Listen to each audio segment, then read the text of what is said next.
Hai, apa kabar semuanya? Semoga kabar Anda baik-baik saja. Terima kasih karena sudah memberikan support dan juga kesetiaan Anda untuk membangun channel Codot Film. Yuk kita lanjutkan alur ceritanya, sambil siapin kopi dan cemilan, setting suara volume full. Gasken. Wajah orang banyak itu benar-benar merah karena marah, dan mata mereka mengeluarkan api. Semua napas mereka menjadi tergesa-gesa, tetapi mereka tidak memiliki jalan keluar dari dilema ini. Mereka benar-benar tidak mengharapkan situasi seperti ini muncul. Tuan-tuan dan nyonya-nyonya, tidak bersujud di depan dekrit tuan leluhur adalah perilaku tercela. Bersama dengan jejak leluhur di sini, mungkinkah Anda menentang aturan dan ingin memberontak? Shi Hao berbicara dengan agak malas, seolah-olah dia kekurangan energi.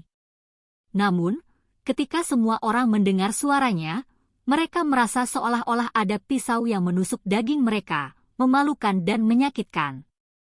Tidak ada pemandangan yang lebih mengerikan dari ini. Peutong! Seseorang berlutut, ekspresi tidak menyenangkan di wajahnya saat dia berkata, "Hidup Tuan Leluhur, semoga tubuh ilahimu memerintah abadi." Dengan seseorang yang memimpin, yang lain juga mulai berlutut satu demi satu. Suara Peutong terdengar terus-menerus, dan wajah mereka semua benar-benar merah. Ini benar-benar hal yang memalukan. Mereka awalnya ingin pamer sedikit, namun pada akhirnya, mereka mempermalukan diri mereka sendiri. Pada akhirnya, wajah mereka yang masih enggan untuk berlutut, seperti saudara Qin Chao, Qin Li, dan Qin Shou Cheng yang lengan dan kakinya dipotong, menjadi pucat. Mereka merasakan keengganan dan kebencian. Kalian harus bangun. Lantainya agak dingin. Shi Hao dengan santai berkata. Kata-kata ini segera membuat darah orang-orang ini mengalir ke kepala mereka. Mereka marah dan malu. Acara macam apa ini? Sekelompok besar orang berkumpul untuk mempermalukan Shi Hao, namun pada akhirnya, mereka tidak hanya tidak mengintimidasi dia untuk berlutut, merekalah yang berlutut. Ketika sekelompok pria dan wanita muda berdiri kembali, suasana di gerbang gunung tegang dan niat membunuh memenuhi udara. Orang-orang ini marah sampai meledak. Bersujud pada dekrit, apakah ini berbeda dengan bersujud di kaki batu kecil? Bagian yang paling tercela adalah bahwa dekrit di tangan orang itu berkerut. Mereka telah melihat dengan jelas bahwa itu telah lama diremas menjadi bola ketika orang itu mengeluarkannya. Seolah-olah dia memesannya dengan kertas bekas. Kamu merusak dekrit magis, kejahatanmu tidak bisa dimaafkan. Kakak Qin Chao, Qin Li berteriak. Apa yang kamu lakukan secara acak? Shi Hao menyapu pandangan. Dengan goyangan, seluruh dekrit melepaskan cahaya dan dipenuhi dengan cahaya keemasan. Itu ilahi dan sempurna dan segera tidak lagi kusut. Sepotong kecil dari jenis kertas berharga ini sudah sangat berharga, karena bahan pembuatannya langka dan berharga. Secara alami sulit untuk merusaknya, jadi meregangkannya sedikit akan mengembalikannya ke keadaan semula. Bawa dia ke istana Raja Ilahi. Ada seorang penatua yang tidak bisa terus menonton apa yang terjadi.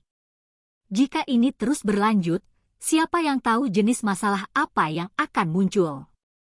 Banyak orang sudah memperhatikan bahwa batu kecil itu tidak bertindak seperti yang diharapkan orang normal. Jika dia kesal, tidak akan ada sesuatu yang tidak dia takutkan untuk dilakukan. Pada saat itu, jika berita ini dikirim ke alam yang lebih tinggi, maka mereka akan menjadi bahan tertawaan. Di bawah iringan Qin Ming, Shi Hao perlahan berjalan-jalan dengan tenang dan tidak tergesa-gesa. Dia melihat sekeliling kemana-mana. Energi ungu tercium dalam kabut di tanah yang berharga ini, dan semua jenis pemandangan berharga dapat dilihat. Ada jenis kecerobohan yang tak terlukiskan saat dia berjalan. Aku akan mati karena marah. Qin Li meraung. Kerumunan semua mengencangkan tinju mereka. Mereka tidak hanya gagal menimbulkan masalah bagi pihak lain, mereka malah dipermalukan. tidak ada yang bisa menyebabkan mereka lebih banyak mengeluh. Namun, mereka hanya bisa melihat sosok Shihao yang mundur, karena mereka tidak bisa mengambil tindakan. Yi, ini adalah aliran spiritual ungu. Mungkinkah itu cairan berharga simbol ungu legendaris? Shihao tercengang. Di kedalaman gunung abadi, dia melihat mata air ungu yang mengeluarkan aroma unik. Sesuatu seperti itu jarang terjadi bahkan di alam yang lebih tinggi. Aliran ini hanya memiliki sedikit auranya. Qin Ming berkata dalam suasana hati yang agak kesal. Apakah kamu keberatan jika aku mencuci muka di sini? Shihao tak tertandingi dalam hal memiliki kulit tebal. Dia baru saja memprovokasi sekelompok orang, namun dia terus menemukan cara untuk menyenangkan dirinya sendiri. Aku keberatan. Qin Ming dengan dingin berkata. Sebagai pribadi, Anda harus lebih murah hati. Shihao menepuk bahunya dan berbicara dengan murah hati dan damai. Qin Ming telah bertahan selama seluruh perjalanan, dan awalnya, dia ingin menemukan seseorang untuk memberinya pelajaran ketika dia kembali. Namun, setelah menyelesaikan perjalanan dan tiba di sini, dia masih kehabisan akal. Dia telah lama menahan perut api, dan ketika dia mendengar ini, kemarahannya sangat terguncang. Dia mengayunkan lengan bajunya dan berbalik. Ini adalah tujuan. Di depan mata air ungu adalah aula istana utama yang megah dan megah. Kabut meringkuk di sekitarnya, dan ada jenis kekuatan yang mengintimidasi di sini, seolah-olah ada raja dewa yang duduk di dalamnya. Tidak jauh, ada sebuah baja batu, dan di atasnya ada 3 kata, Istana Raja Ilahi. Ini bukan tempat biasa, dan kata-kata ini tidak diukir secara acak. Di masa lalu, banyak individu kuat telah muncul dari gunung abadi. Beberapa dari karakter itu masih hidup di alam yang lebih tinggi. Sebuah aula istana yang sesuai dengan pencapaian dan ranah kultivasi mereka dibangun, dan itu menikmati aroma dupa dan persembahan pengorbanan. Tidak sederhana, Shihao menghela nafas kagum. Di gunung ini, Istana Raja Ilahi bukanlah satu-satunya bangunan, ada juga Istana Dewa Surgawi dan lainnya. Semua jenis aula istana yang megah dan megah menjulang di tempat ini, dan jelas hanya dengan melihat bahwa di masa lalu, tempat ini dipenuhi oleh para ahli yang kuat. Tidak jauh, ada hutan bunga plum. Ada beberapa tempat tinggal bagus yang dibangun di dalamnya yang tenang dan elegan. Mereka beristirahat di samping mata air yang jernih. Ini adalah tempat yang sangat baik untuk kesehatan seseorang. Istana Raja Ilahi sangat luar biasa. Shihao berjalan masuk dan memasuki ruang samping sebelum menunggu di sana. Meskipun dia ingin segera melihat ayah dan ibunya, dia masih harus menunggu pengaturan keluarga Qin. Sejak dia memasuki Gunung Abadi, dia tahu bahwa dia berada di tempat yang cukup berbahaya. Ini bukan tempat biasa, tapi sarang harimau atau naga. Sedikit kecerobohan bisa mengakibatkan bencana besar. Namun, ayah dan ibunya ada di sini, jadi dia harus datang. Tentu saja, Shihao bukanlah orang yang rela menderita kekalahan. Dia telah membuat persiapan yang cukup untuk menghadapi semua jenis bahaya yang mungkin terjadi. Setelah mengantarnya ke sini, Qin Ming pergi setelah menyuruhnya menunggu. Namun, waktu berlalu sedikit demi sedikit, dan segera, sebagian besar hari berlalu tanpa ada tanda-tanda siapapun yang muncul. Jelas bahwa keluarga Qin sangat tidak puas dengannya. Ini adalah sesuatu yang dilakukan dengan sengaja, untuk memberinya sikap dingin dan untuk sementara mengabaikannya. Meskipun Shihao sangat ingin melihat ayah dan ibunya dan bertanya tentang keberadaan kakeknya, dia tidak punya pilihan lain. Setelah memasuki kediaman orang lain, dia hanya bisa menunggu dengan tenang. Bukankah ini kaisar manusia? Bagaimana Anda bisa duduk di sini sendirian? Qin Li muncul, dan ada beberapa orang di sampingnya. Mereka semua memiliki ekspresi mengejek di wajah mereka, dan mereka datang ke sini khusus untuk menertawakannya. Apakah ini cara Gunung Abadi memperlakukan tamu mereka? Shi Hao bertanya. Bencana besar baru saja berakhir, dan leluhur klan semuanya sangat sibuk, jadi di mana mereka akan menemukan waktu untuk bertemu denganmu? Anda hanya harus menunggu perlahan. Qin Li tertawa dengan cara yang tak terkendali. Yang lain juga mencibir, tidak menyembunyikan permusuhan mereka.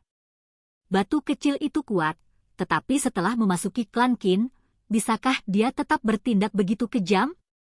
Mereka sebenarnya ingin melihat Shi Hao mengambil tindakan, dan kemudian menggunakannya sebagai alasan untuk membimbing para ahli klan di sini untuk menekannya.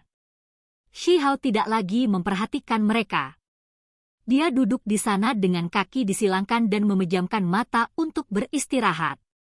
Batu kecil yang berbakat di surga memiliki hari di mana dia harus bertahan dalam diam, itu benar-benar kisah yang fantastis. Saya mendengar bahwa ketika Anda bergerak, itu akan secepat kilat, menyapu semua lawan. Bagaimana Anda tidak mau mengucapkan sepatah kata pun sekarang? Seseorang memprovokasi. Jika Shi Hao berani mengambil tindakan, maka mereka berani segera mengaktifkan formasi pembunuhan dan juga memberitahu para ahli tertinggi untuk melakukan intimidasi. Ini kemudian akan menghancurkan semua kesombongan dan pembenaran diri pemuda ini. Sayangnya, Shi Hao tidak memperhatikan mereka, bahkan tidak memberi mereka satu pandangan pun. Segera setelah itu, sekelompok orang lain datang. Mereka semua dipanggil untuk menimbulkan masalah di sini. Bahkan Shi Shoucheng yang kehilangan tangan dan kakinya datang. Terlepas dari ini, Qin Ming juga mengintip dari kejauhan, tapi dia tidak menunjukkan dirinya. Orang-orang ini tidak banyak bicara. Mereka hanya terus tertawa di sini, seolah-olah mereka sedang menonton drama. Ini adalah jenis provokasi diam-diam. Kamu benar-benar tahu bagaimana menjaga ketenanganmu. Qin Li mengejek. Pada saat ini, Shi Hao membuka matanya dan berkata, jumlah kalian yang datang tampaknya cukup besar.